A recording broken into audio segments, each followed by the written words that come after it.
Dear students, from A Rainbow of English, ਅਸੀਂ ਅੱਜ ਇਸ ਟੈਕਸਟ ਬੁੱਕ ਤੋਂ ਆਪਣਾ ਸੈਕੰਡ ਲੈਸਨ ਸਟਾਰਟ ਕਰਨਾ ਹੈ, the March king.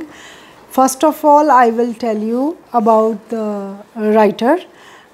Catherine Little Bakeless ਨੇ ਰਾਈਟਰ ਲਿਖਿਆ chapter. She was playwright and biographer. ਉਹ ਜੀਵਨੀਆਂ ਵੀ ਲਿਖਦੀ ਸੀ ਤੇ ਨਾਟਕ ਵੀ ਲਿਖਦੀ ਸੀ। ਲੇਟਰ ਔਨ ਉਹਨੇ ਆਪਣੇ ਹਸਬੈਂਡ ਦੇ ਨਾਲ ਅਮਰੀਕਨ ਰੈਵੋਲੂਸ਼ਨ ਦੇ ਬਾਰੇ ਵਿੱਚ ਵੀ ਲਿਖਿਆ। But the favorite jada subject see that was music, and she was very impressed by the marine bands of America. ਇਹ ਜਿਹੜੀ ਕਹਾਣੀ ਹੈ ਅਮਰੀਕਾ ਦੇ ਨਾਲ ਰਿਲੇਟਡ ਹੈਗੀ ਹੈ। ਅਮਰੀਕਾ ਦੇ ਵਿੱਚ ਜਿਹੜਾ ਸੀ ਮਾਰਚ ਪਾਸ ਜਿਹੜਾ ਬਹੁਤ ਅੱਛਾ ਕਰਦੇ ਸੀ। ਹਰੇਕ ਮੁਲਕ ਦੇ ਵਿੱਚ ਮਾਰਚਸ ਹੁੰਦੇ ਨੇ, ਆਰਮੀ ਦੇ ਮਾਰਚਸ ਹੁੰਦੇ ਨੇ, ਫੌਜ ਦੇ ਮਾਰਚਸ ਹੁੰਦੇ ਨੇ। ਤੇ ਇਸੇ ਹੀ ਤਰ੍ਹਾਂ ਅਮਰੀਕਾ ਦੇ ਵਿੱਚ ਜਿਹੜਾ ਸੀਗਾ ਮਾਰਚ ਉਦੋਂ 1860 ਸਨ 1860 ਦੇ ਵਿੱਚ ਬੜੇ ਪਾਪੂਲਰ ਸੀਗੇ। ਤੇ ਇਹ ਮੈਰੀਨ ਬੈਂਡ ਦੇ ਨਾਲ ਸੰਬੰਧਿਤ ਇੱਕ ਕਹਾਣੀ ਹੈ। ਇਸ ਕਹਾਣੀ ਦੇ ਵਿੱਚ ਇੱਕ ਮੇਨ ਕੈਰੈਕਟਰ ਹੈਗਾ ਜੌਨ ਫਿਲਿਪ ਸੌਸਾ। ਜੌਨ ਫਿਲਿਪ ਸੌਸਾ ਦੇ ਜਿਹੜੇ ਫਾਦਰ ਨੇ ਉਹ ਮੈਰੀਨ ਬੈਂਡ ਦੇ ਵਿੱਚ ਕੰਮ ਕਰਦੇ ਨੇ। ਜਿਵੇਂ ਤੁਸੀਂ ਪਾਠ ਸ਼ੁਰੂ ਹੁੰਦਾ 11 ਨੰਬਰ ਪੇਜ 'ਤੇ ਤੁਸੀਂ ਦੇਖੋਗੇ ਕਿ ਜਿਹੜਾ ਮੈਰੀਨ ਬੈਂਡ ਜਿਹੜਾ ਸੀ ਉਹ ਰੈਪਿਡਲੀ ਕਮਿੰਗ ਕਲੋਜ਼ਰ ਵੇਅਰ ਦੇ ਸਟੋਡ। ਇੱਕ ਗਲੀ ਦੇ ਵਿੱਚ ਜੌਨ ਫਿਲਿਪ ਸੌਸਾ ਅਤੇ ਉਹਦੇ ਮਦਰ ਖੜ੍ਹੇ ਸੀ ਅਤੇ ਉਹ ਬੈਂਡ ਆਉਂਦਾ ਅਤੇ ਉਹ ਦੇਖ ਕੇ ਬਹੁਤ ਖੁਸ਼ ਹੁੰਦਾ, ਬੜਾ ਐਕਸਾਈਟਡ ਹੁੰਦਾ। ਅਤੇ ਉਸ ਵੇਲੇ ਸਨ 60 ਦੇ ਵਿੱਚ ਅਮਰੀਕਾ ਦੇ ਲੋਕ ਇਸ ਚੀਜ਼ ਨੂੰ ਬਹੁਤ ਪਸੰਦ ਕਰਦੇ ਸੀ ਕਿ ਉਹ ਮੈਰੀਨ ਬੈਂਡਸ ਦੀਆਂ ਜਿਹੜੀਆਂ ਮਾਰਚਸ ਨੇ ਉਹਨਾਂ ਨੂੰ ਦੇਖਣ ਕਿ ਉਹ ਕਿਵੇਂ ਵੱਜਦੇ ਨੇ, ਉਹ ਕਿਵੇਂ ਕੰਪੋਜ਼ ਹੁੰਦੇ ਨੇ ਬੜੇ ਵਧੀਆ ਤਰੀਕੇ ਦੇ ਨਾਲ। ਦੇਸ਼ ਭਗਤੀ ਦੇ ਤੌਰ 'ਤੇ ਵੀ ਇਸ ਨੂੰ ਬਹੁਤ ਜ਼ਿਆਦਾ ਮਾਨਤਾ ਮਿਲੀ ਹੋਈ ਸੀ। 7 ਸਾਲ ਦਾ ਜਿਹੜਾ ਬੱਚਾ ਪੇਜ ਨੰਬਰ 17 ਦੇ ਉੱਤੇ ਉਸਨੇ ਮਿਊਜ਼ਿਕ ਸਿੱਖਣਾ ਸ਼ੁਰੂ ਕਰ ਦਿੱਤਾ ਅਤੇ ਮਿਊਜ਼ਿਕ ਸਿੱਖਣ ਦੇ ਵਿੱਚ ਉਸਨੇ ਵਾਇਲਨ ਸੋਲੋ 'ਤੇ ਉਸਦੀ ਬੜੀ ਅੱਛੀ ਮਾਸਟਰੀ ਹੋ ਗਈ। ਅਤੇ ਹੁਣ ਉਸਨੇ ਸੋਚਿਆ ਕਿ ਮੈਂ ਜਿਹੜਾ ਬੜੀ ਅੱਛੀ ਵਾਇਲਨ ਵਜਾ ਲੈਣਾ। ਅਤੇ ਸਕੂਲ ਦੇ ਵਿੱਚ ਜਦੋਂ ਐਨੂਅਲ ਕੰਸਰਟ ਹੁੰਦਾ ਅਤੇ ਉਸ ਨੂੰ ਐਨੂਅਲ ਕੌਂਸਰਟ ਦੇ ਵਿੱਚ ਮਿਊਜ਼ਿਕ ਸੋਲੋ ਦੇ ਲਈ ਚੁਣਿਆ ਜਾਂਦਾ। ਅਤੇ ਉਹ ਵਾਇਲਨ ਵਜਾਉਣ ਤੋਂ ਡਰਦਾ ਨਹੀਂ, ਕਿਉਂਕਿ ਪਹਿਲਾਂ ਵੀ ਉਹਨੇ 1-2 ਜਿਹੜੇ ਬੈਂਡ ਸੀ ਉਹਨਾਂ ਦੇ ਵਿੱਚ ਉਹਨਾਂ ਨੂੰ ਕੰਪੋਜ਼ ਕੀਤਾ ਹੋਇਆ ਸੀ ਅਤੇ ਉਹ ਬੜੀ ਵਧੀਆ ਤਰੀਕੇ ਦੇ ਨਾਲ ਪਰਫੋਰਮੈਂਸ ਦੇ ਸਕਦਾ ਸੀ। ਇਸ ਕਰਕੇ ਉਹ ਬੜਾ ਕੌਨਫੀਡੈਂਟ ਸੀ। ਬਟ ਟਰੈਜਡੀ ਇੱਥੇ ਹੁੰਦੀ ਹੈ ਸਾਡੇ ਇਸ ਛੋਟੇ ਜਿਹੇ ਹੀਰੋ ਦੇ ਨਾਲ। He make mess with his violin solo. ਅਤੇ ਉਹ ਇਸ ਦੀ ਤਿਆਰੀ ਨਹੀਂ ਕਰਦਾ, ਆਪਣੀ ਮਦਰ ਨੂੰ ਵੀ ਨਹੀਂ ਦੱਸਦਾ ਕਿ ਸਵੇਰ ਨੂੰ ਮੇਰਾ ਕੌਨਸਰਟ ਹੈਗਾ ਈਵਨਿੰਗ ਦੇ ਵਿੱਚ ਅਤੇ ਮੇਰੀ ਵਾਈਟ ਸ਼ਰਟ ਰੈਡੀ ਰੱਖਿਓ। ਮਾਂ ਨੂੰ ਦੱਸ ਨਹੀਂ ਸਕਦਾ। ਮਦਰ ਜਿਹੜੀ ਉਹਦੀ ਫਰੈਂਡ ਬਿਮਾਰ ਹੋ ਜਾਂਦੀ ਹੈ, ਉਹ ਉਹਨਾਂ ਨੂੰ ਦੇਖਣ ਦੇ ਲਈ ਚਲੀ ਜਾਂਦੀ ਹੈ। ਇੱਕ ਸਲਿੱਪ ਲਿਖ ਕੇ ਰੱਖ ਦਿੰਦੀ ਹੈ ਅਤੇ ਕਿ ਤੂੰ ਸੈਂਡਵਿਚ ਖਾ ਲੈ ਅਤੇ ਉਸ ਤੋਂ ਬਾਅਦ ਫਿਰ ਤੂੰ ਮੈਂ ਲੇਟ ਆਵਾਂਗੀ। ਅਤੇ ਇਸ ਦੇ ਨਾਲ ਜਦੋਂ ਗਿਆ ਆਪਣੀ ਉਸ ਕਲੀਨ ਸ਼ਰਟ ਲੱਭਦਾ ਹੋਇਆ ਉਹ ਜਾਂਦਾ ਹੈਗਾ ਡਰਾਅਰ ਵਿੱਚ, ਦੇਖਦਾ ਡਰਾਅਰ ਐਮਪਟੀ ਸੀਗਾ, ਉਹਦੇ ਵਿੱਚ ਕੋਈ ਸ਼ਰਟ ਨਹੀਂ ਸੀ। ਹੁਣ ਉਹਦੇ ਕੋਲ ਕੋਈ ਹੱਲ ਨਹੀਂ ਸੀ ਸਿਵਾਏ ਉਹ ਆਪਣੇ ਜਿਹੜਾ ਮਿਊਜ਼ਿਕ ਟੀਚਰ ਸੀਗਾ ਉਸ ਨੂੰ ਦੱਸਣ ਤੋਂ ਇਲਾਵਾ ਉਹ ਪ੍ਰੋਫੈਸਰ ਐਸਪੁਟਾ ਨੂੰ ਜਾ ਕੇ ਕਹਿੰਦਾ ਕਿ ਮੇਰੇ ਕੋਲ ਕੋਈ ਵੀ ਵਾਈਟ ਸ਼ਰਟ ਹੈ ਨਹੀਂ ਪਾਉਣ ਨੂੰ, ਕਿਉਂਕਿ ਮੇਰੀ ਮਦਰ ਵੀ ਘਰ ਨਹੀਂ ਹੈਗੀ। ਅਤੇ ਉਸੇ ਵੇਲੇ ਕੀ ਕਰਦਾ ਕਿ ਮਿਸਟਰ ਐਸਪੁਟਾ ਕਹਿੰਦੇ go to my wife and fetch the shirt and put on the shirt then come to the concert. ਹੁਣ ਉਹ ਕੀ ਕਰਦਾ ਕਿ ਮਿਸਿਸ ਐਸਪੁਟਾ ਕਮੀਜ਼ ਕੱਢ ਕੇ ਲਿਆਉਂਦੀ ਹੈ ਅਤੇ ਉਸ ਨੂੰ ਜਦੋਂ ਫਿਲਿਪ ਪਾਉਂਦਾ ਉਹਦਾ ਕਾਲਰ ਬਹੁਤ ਵੱਡਾ, ਉਹਦੀਆਂ ਸਲੀਵਸ ਬਹੁਤ ਵੱਡੀਆਂ ਨੇ, ਕਮੀਜ਼ ਬਹੁਤ ਵੱਡੀ ਹੈਗੀ ਹੈ। ਅਤੇ ਮਿਸਿਸ ਐਸਪੁਟਾ ਜਲਦੀ ਦੇ ਨਾਲ hastily Mrs Esputa found a box of pins in a twinkling her nimble fingers. ਉਹ ਆਪਣੀਆਂ ਜਿਹੜੀਆਂ ਨਾਜ਼ੁਕ ਉਂਗਲਾਂ ਦੇ ਨਾਲ pins pinned enough tucks in the shirt to make it fit Philip. They both heaved a big sigh of relief when the job was finished. Then, free from an anxiety, Philip hurried back to school ਤੇ ਆਪਣਾ ਉਹ ਕੌਨਸਰਟ ਵਿੱਚ ਆਪਣੀ item ਪੇਸ਼ ਕਰਨ ਦੇ ਲਈ ਉਹ ਚਲਾ ਜਾਂਦਾ। ਫਾਈਨਲੀ ਕੌਨਸਰਟ ਜਿਹੜਾ ਹੈ ਸ਼ੁਰੂ ਹੋ ਜਾਂਦਾ। It was time for Philip ਦਾ ਵਾਰੀ ਆ ਜਾਂਦੀ ਹੈ। ਫਿਲਿਪ ਕੀ ਕਰਦਾ with horror he felt a pin pulling loose in his back of his shirt, ਉਹਦੀ ਪਿੱਛੋਂ ਜਿਹੜੀ ਸੀ ਇਹ ਕਮੀਜ਼ ਉਹ ਢਿੱਲੀ ਹੋਣੀ ਸ਼ੁਰੂ ਹੋ ਜਾਂਦੀ ਹੈ। but he recalled how many pins had been inserted in the shirt and thought, ਉਹ ਸੋਚਦਾ ਕਿ ਬਹੁਤ ਪਿੰਨਾਂ ਲੱਗੀਆਂ ਹੋਈਆਂ ਨੇ, ਇਹ ਪਿੰਨਾਂ ਖੁੱਲਣਗੀਆਂ ਨਹੀਂ। but at first his right arm moved back and forth slowly and then more swiftly, ਉਹ ਆਪਣੀ ਸੱਜੀ ਬਾਂਹ ਨੂੰ ਪਹਿਲਾਂ ਹੌਲੀ ਫਿਰ ਬੜੀ ਤੇਜ਼ੀ ਦੇ ਨਾਲ ਘੁਮਾਉਂਦਾ ਹੈਗਾ ਤੇ ਉਹਦੇ ਨਾਲ ਕੀ ਹੁੰਦਾ ਕਿ ਜਿਹੜੀਆਂ ਨੇ ਉਹ ਸਾਰੀਆਂ ਪਿੰਸ ਜਿਹੜੀਆਂ ਨੇ ਟਕ ਇਨ ਕੀਤੀਆਂ ਹੋਈਆਂ ਉਹ ਸਾਰੀਆਂ ਖੁੱਲ੍ਹ ਜਾਂਦੀਆਂ ਨੇ ਤੇ ਉਹਦੀ ਕਮੀਜ਼ ਜਿਹੜੀ ਹੈ ਉਹ ਡਿੱਗ ਜਾਂਦੀ ਹੈ। ਜਦੋਂ ਉਸ ਦੀ ਕਮੀਜ਼ ਡਿੱਗ ਜਾਂਦੀ ਹੈ ਤਾਂ ਉੱਥੇ ਕੀ ਸਾਰੇ ਜਣੇ ਹੱਸਣ ਲੱਗ ਜਾਂਦੇ ਨੇ, ਜਿੰਨੇ ਵੀ ਕਨਸਰਟ ਵਿੱਚ ਬੈਠੇ ਹੋਏ ਨੇ। ਉਹਦੀ ਫਿਲਿਪ ਦੀ ਬਹੁਤ ਜ਼ਿਆਦਾ ਬੇਇੱਜ਼ਤੀ ਹੁੰਦੀ ਹੈ। ਫਿਲਿਪ ਵੀ ਜਾ ਕੇ ਭੀੜ ਦੇ ਵਿੱਚ ਰਲ ਜਾਂਦਾ।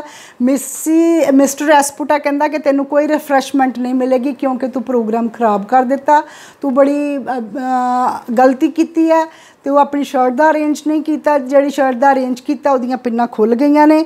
ਹੁਣ ਉਹ ਕਹਿੰਦਾ ਕਿ ਮੈਂ ਬੜੀ, ਉਹ ਵੀ ਬੇਇੱਜ਼ਤੀ ਮਹਿਸੂਸ ਕਰਦਾ ਬੱਚਾ ਤੇ ਉਹ ਸੋਚਦਾ ਕਿ ਮੈਂ ਹੁਣ ਇਹ ਕੰਮ ਨਹੀਂ ਕਰਾਂਗਾ। ਫਿਰ ਉਹ ਕੀ ਕਰਦਾ ਕਿ ਉਸ ਤੋਂ ਬਾਅਦ ਉਹ ਘਰ ਜਾਂਦਾ, ਘਰ ਜਾ ਕੇ ਵੀ ਬੜੇ ਦੁਖੀ ਮਨ ਦੇ ਨਾਲ ਉਹ ਸਾਰਾ ਕੁਛ ਆਪਣੇ ਆਪ 'ਚ ਹੀ ਮਹਿਸੂਸ ਕਰਦਾ।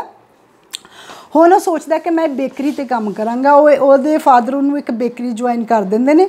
ਬੇਕਰੀ 'ਤੇ ਡੇ ਨਾਈਟ ਰਾਤ ਨੂੰ ਉਹਨੂੰ ਕੰਮ ਕਰਨਾ ਪੈਂਦਾ, ਦਿਨੇ ਉਹ ਸਕੂਲ ਜਾਂਦਾ, ਸ਼ਾਮ ਨੂੰ ਉਹ ਬੇਸਬਾਲ ਖੇਡਦਾ ਤੇ ਰਾਤ ਨੂੰ ਉਹ ਬੇਕਰੀ 'ਤੇ ਜਾਂਦਾ। ਬੇਕਰੀ 'ਤੇ ਜਦੋਂ ਕੰਮ ਕਰਦਾ ਆ ਤੇ ਸਾਰੀ ਰਾਤ ਕੰਮ ਕਰਕੇ ਸਵੇਰ ਨੂੰ ਵੈਗਨ ਦੇ ਵਿੱਚ ਉਹਨਾਂ ਨੇ ਲੋਡ ਕਰਨੀ ਹੁੰਦੀ ਹੈ ਸਾਰੀ ਜਿਹੜਾ ਜੋ ਬਣਾਏ ਹੁੰਦੇ ਨੇ ਬ੍ਰੈਡ, ਤੇ ਉਹ bread home to home deliver ਕਰਨੇ ਹੁੰਦੇ ਨੇ ਤੇ ਇਹ ਉਸ ਨੂੰ ਬੜਾ ਔਖਾ ਕੰਮ ਲੱਗਦਾ, ਸਾਰੀ ਰਾਤ ਜਾਗਣਾ ਤੇ ਫਿਰ ਉਹਦੇ ਕੋਲ ਮੈਨੇਜ ਨਹੀਂ ਹੋ ਰਿਹਾ, ਸਕੂਲ ਦਾ ਜਾਣਾ, ਬੇਸਬਾਲ ਖੇਲਣਾ, ਬੇਕਰੀ ਦਾ ਕੰਮ। ਹੁਣ ਇੱਕ ਦਿਨ ਕੀ ਘਟਨਾ ਘਟਦੀ ਕਿ ਉਹ ਬੇਕਰੀ ਦਾ ਕੰਮ ਕਰ ਰਿਹਾ। ਹੀ ਵਾਜ਼ ਸਲੀਪਲੈਸ ਸਿੰਸ 3 or 4 days, ਉਹ ਸਲੀਪਲੈਸ ਹੈਗਾ। ਇੱਕ ਦਿਨ ਬੱਚਾ ਰੋਂਦਾ ਬੇਕਰੀ ਵਾਲੇ ਵਰਕਰ ਦਾ ਤੇ ਉਹ ਕਹਿੰਦੇ ਨੇ ਕਿ ਉੱਤੇ ਜਾ ਕੇ ਉਹਦਾ ਜਿਹੜਾ ਹੈਗਾ ਕਰੈਡਲ, ਉਹਦਾ ਜਿਹੜਾ ਭੰਗੂੜਾ ਹੈਗਾ ਉਹਨੂੰ ਤੂੰ ਸਵਿੰਗ ਕਰਿਆ। ਜਦੋਂ ਸਵਿੰਗ ਕਰਨ ਜਾਂਦਾ, ਉਹਨੂੰ ਹਿਲਾਉਣ ਜਾਂਦਾ, ਉਹ ਖੁਦ ਸੌਂ ਜਾਂਦਾ, ਬੱਚਾ ਰੋਂਦਾ ਰਹਿੰਦਾ ਤੇ ਅਗਲੇ ਦਿਨ ਜਾ ਕੇ ਉਹ ਬੇਹੋਸ਼ਾਂ ਵਾਂਗੂ ਘਰ ਜਾ ਕੇ ਸੌਂ ਜਾਂਦਾ ਤੇ ਉਹਦੇ ਫਾਦਰ ਮਦਰ ਨੂੰ ਕਹਿੰਦੇ ਨੇ ਕਿ ਇਹਨੂੰ ਉਠਾਈ ਨਾ, ਇਹ ਬੜੇ ਦਿਨਾਂ ਦਾ ਥੱਕਾ ਹੋਇਆ ਆ, ਇਹਨੂੰ ਸੁੱਤਾ ਰਹਿਣ ਦੇ।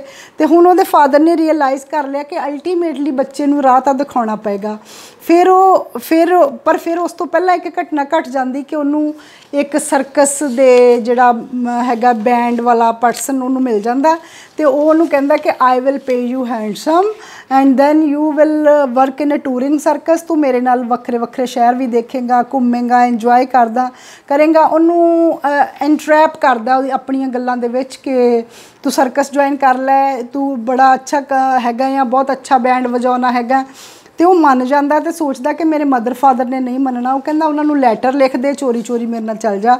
ਪਰ ਉਹ ਆਪਣੇ ਇੱਕ ਦੋਸਤ ਐਡ ਨੂੰ ਦੱਸ ਦਿੰਦਾ। ਇਹ ਕੈਰੈਕਟਰ ਦੱਸਣੇ ਇਸ ਕਰਕੇ ਜ਼ਰੂਰੀ ਹੈ ਕਿ ਤੁਹਾਨੂੰ ਮਲਟੀਪਲ ਚੋਇਸ ਕੁਐਸਚਨ ਦੇ ਵਿੱਚ ਇਹ ਗੱਲਾਂ ਪੁੱਛੀਆਂ ਜਾਣਗੀਆਂ। ਉਹ ਐਡ ਨੂੰ ਸਾਰੀ ਗੱਲ ਦੱਸ ਦਿੰਦਾ। ਐਡ ਜਿਹੜਾ ਆਪਣੀ ਮਦਰ ਨੂੰ ਦੱਸ ਦਿੰਦਾ, ਉਹਦੀ ਮਦਰ ਜਾ ਕੇ ਜੌਨ ਫਿਲਿਪ ਸੌਸਾ ਦੀ ਮਦਰ ਨੂੰ ਦੱਸਦੀ ਹੈ ਤੇ ਫਿਰ ਉਹ ਹਸਬੈਂਡ ਵਾਈਫ ਇਹ ਸੋਚਦੇ ਨੇ ਕਿ ਇਸ ਨੂੰ ਮੈਰੀਨ ਬੈਂਡ ਵਿੱਚ ਹੀ ਕਿਤੇ ਨਾ ਕਿਤੇ ਐਡਜਸਟ ਕਰਾਇਆ ਜਾਵੇ। ਤੇ ਫਿਰ ਕੀ ਹੁੰਦਾ, ਇੱਕ ਐਤਵਾਰ ਦਾ ਦਿਨ ਹੁੰਦਾ ਤੇ ਉਹਦੇ ਫਾਦਰ ਕਹਿੰਦੇ ਨੇ ਕਿ ਚਲੋ ਚੱਲੀਏ। Then they walked only few blocks, then Philip realize that they were headed towards United States Marine bands ਤੇ ਬੈਰਕਸ। ਉਹ ਬੈਰਕਸ ਦੇ ਵਿੱਚ ਜਾਂਦੇ ਨੇ, ਯੂਨਾਈਟਿਡ ਸਟੇਟਸ ਦੀਆਂ ਜਿਹੜੀਆਂ ਨੇ ਬੈਰਕਸ, ਤੇ ਉੱਥੇ ਹੀ ਲਿਸਟ ਲੱਗਣੀ ਹੁੰਦੀ ਹੈ। ਉੱਥੇ as an apprentice to study music, ਸੰਗੀਤ ਪੜ੍ਹਨ ਦੇ ਲਈ ਉਹਦੀ ਸਿਲੈਕਸ਼ਨ ਹੋ ਜਾਂਦੀ ਹੈ ਤੇ ਉੱਥੇ ਉਹ ਮੈਰੀਨ ਬੈਂਡ ਦੇ ਵਿੱਚ ਜਾ ਕੇ ਉਸ ਦੀ ਸਿਲੈਕਸ਼ਨ ਹੋਣ ਦੇ ਨਾਲ ਉਹ ਪੜ੍ਹਨ ਦੇ ਨਾਲ ਕਈ ਸਾਲ ਬੀਤ ਜਾਂਦੇ ਨੇ। ਉਹ ਪੂਰੀ ਟ੍ਰੇਨਿੰਗ ਲੈ ਲੈਂਦਾ ਆ ਤੇ ਇੱਕ ਈਅਰਸ ਸਪੈਡ ਬਾਏ, ਕਈ ਸਾਲ ਬੀਤ ਗਏ। Eventually John Philip Sousa become the leader of Marine band, ਉਹ ਮੈਰੀਨ ਬੈਂਡ ਦਾ ਲੀਡਰ ਬਣ ਜਾਂਦਾ। This band is the official band of the United President of the United States. America ਦੇ ਰਾਸ਼ਟਰਪਤੀ ਦਾ ਇਹ ਓਫੀਸ਼ੀਅਲ ਬੈਂਡ ਹੁੰਦਾ। Sousa served as a band master for 5 different presidents, ਵੱਖਰੇ ਵੱਖਰੇ 5 ਪ੍ਰੈਜ਼ੀਡੈਂਟਸ ਦੇ ਕਾਰਜਕਾਲ ਦੇ ਵਿੱਚ ਉਹ ਇਹ ਕੰਮ ਕਰਦਾ ਤੇ ਸਾਰਿਆਂ ਨੂੰ ਇਹ ਬਹੁਤ ਪਸੰਦ ਹੁੰਦਾ। During these years the big band ਵੈਂਟ abroad, ਉਹ ਵਿਦੇਸ਼ਾਂ 'ਚ ਵੀ ਜਾਂਦਾ ਆਪਣੀ ਪਰਫੋਰਮੈਂਸ ਦੇਣ ਦੇ ਲਈ as a best band master. Sousa also become famous as a composer, ਉਹ ਕੰਪੋਜ਼ਰ ਦੇ ਤੌਰ 'ਤੇ ਵੀ ਉਹਦੀ ਬਹੁਤ ਮਸ਼ਹੂਰੀ ਹੋ ਜਾਂਦੀ ਹੈ। ਹੀ ਰੋਟ ਮੋਰ ਦੈਨ 100 ਮਾਰਚਿਸ ਤੇ then he became the March King. ਉਸ ਦੀ ਇੰਨੀ ਮਸ਼ਹੂਰੀ ਹੋ ਜਾਂਦੀ ਹੈ ਕਿ ਜਦੋਂ ਇੱਕ ਸਕੂਲ ਵਿੱਚ ਇੱਕ ਫੰਕਸ਼ਨ ਹੁੰਦਾ ਉਹਨਾਂ ਨੇ ਇਹਨੂੰ ਸੱਦਿਆ ਹੁੰਦਾ, ਜਦੋਂ ਇਹ ਆਪਣਾ ਮਾਰਚ ਜਿਹੜਾ ਸੀ ਨਾ ਉਹ ਪੇਸ਼ ਕਰਨ ਆਉਂਦਾ ਤੇ ਜਿਹੜੇ ਬੱਚੇ ਸੀ ਉੱਥੋਂ ਦੇ ਮੁੰਡੇ ਜਿਹੜੇ ਸੀ ਉਹ ਰੁੱਖਾਂ ਤੇ ਚੜ੍ਹ ਕੇ ਇਸ ਨੂੰ ਦੇਖਦੇ ਨੇ ਤੇ ਵਾਸ਼ਿੰਗਟਨ ਪੋਸਟ ਦੇ ਵਿੱਚ ਇਹਦੀ ਬੜੀ ਵੱਡੀ ਜਿਹੜੀ ਸੀ ਉਹ ਬੜੀ ਇਹਦੀ ਮਸ਼ਹੂਰੀ ਹੁੰਦੀ ਹੈ। ਉਸ ਜਰਨਲ ਦੇ ਵਿੱਚ ਲਿਖਿਆ ਜਾਂਦਾ ਉਸ ਦੇ ਵਿੱਚ ਕਿ ਹਰੇਕ ਨੇ ਇਸ ਨੂੰ ਸਲਾਹਿਆ, ਜੌਨ ਫਿਲਿਪ ਸੌਸਾ ਵਰਗਾ ਜਿਹੜਾ ਬੰਦਾ ਆ ਉਹ ਸਾਨੂੰ ਮਿਲ ਨਹੀਂ ਸਕਦਾ ਤੇ ਇੰਨਾ ਅੱਛਾ ਉਹਨੇ ਬੈਂਡ ਵਜਾਇਆ ਕਿ ਉਹਦਾ ਦੁਨੀਆ ਦੇ ਵਿੱਚ ਨਾਂ ਆ। ਇਸੇ ਕਰਕੇ ਇੰਗਲਿਸ਼ ਲਿਟਰੇਚਰ ਦੇ ਵਿੱਚ ਇਹ ਜਿਹੜੀ ਹੈ ਕਹਾਣੀ ਲੱਗੀ ਹੋਈ ਹੈ। ਇਹ ਆਟੋਬਾਇਓਗ੍ਰਾਫੀਕਲ ਸਕੈਚ ਜਿਹੜਾ ਬਾਇਓਗ੍ਰਾਫਰ ਹੈ ਰਾਈਟਰ, ਉਹਨੇ ਇਹਦਾ ਸਕੈਚ ਲਿਖਿਆ ਇਸੇ ਗੱਲ ਕਰਕੇ ਕਿ ਜੌਨ ਫਿਲਿਪ ਸੌਸਾ ਵੀ ਇਸੇ ਸਕੈਚਸ ਦਾ ਇੱਕ ਹਿੱਸਾ। ਤੁਹਾਨੂੰ ਪਹਿਲਾਂ ਵੀ ਇੱਦਾਂ ਹੀ ਸਕੈਚਸ ਲੱਗੇ ਹੋਏ ਨੇ, ਸਕੈਚਸ ਦਾ ਹਿੱਸਾ। ਇਹਦੇ ਵਿੱਚ ਜਿਹੜੇ ਮੇਨ ਕੁਐਸਚਨਸ ਹੈਗੇ ਨੇ ਉਹ ਪਿਆਰੇ ਵਿਦਿਆਰਥੀਓ ਤੁਸੀਂ ਦੇਖੋ। What did Philip want to become when he was a child? ਜਦੋਂ ਛੋਟਾ ਸੀ ਉਹ ਕੀ ਬਣਨਾ ਚਾਹੁੰਦਾ ਸੀ? ਮੈਜੀਸ਼ੀਅਨ। ਸਿਰਫ ਇੱਕ ਸਿੰਗਲ ਵਰਡ ਲਿਖਣ ਦੇ ਨਾਲ ਤੁਹਾਨੂੰ ਨੰਬਰ ਮਿਲ ਸਕਦਾ। Why did Philip learn violin quickly? ਉਹ ਤੇਜ਼ੀ ਦੇ ਨਾਲ ਕਿੱਦਾਂ ਸਿੱਖ ਗਿਆ? Because he has keen interest in music. ਉਹਦਾ ਮਿਊਜ਼ਿਕ ਦੇ ਵਿੱਚ ਬਹੁਤ interest C. Why did Philip get into trouble on the day of concert? ਸੰਮੇਲਨ ਦੇ ਦਿਨ ਵਿੱਚ ਉਹ ਟਰਬਲ 'ਚ ਕਿਉਂ ਫਸ ਜਾਂਦਾ? ਇਸ ਕਰਕੇ ਫਸ ਜਾਂਦਾ ਬਿਕੋਜ਼ ਉਹਦੀ ਮੈਨੇਜਮੈਂਟ ਨਹੀਂ ਹੈਗੀ। He could not manage his game and his music taste. How did Philip manage to get the clean dress? He got the clean dress from Mrs Esputa. What made the concert a flop show for Philip? Philip ਦੇ ਲਈ ਇਹ flop show ਕਿਉਂ ਬਣ ਜਾਂਦਾ? Because shirt pulled down from his shoulders on the ground and people do laugh at him. Why did Philip take up after his failure on the concert stage? He was very sad.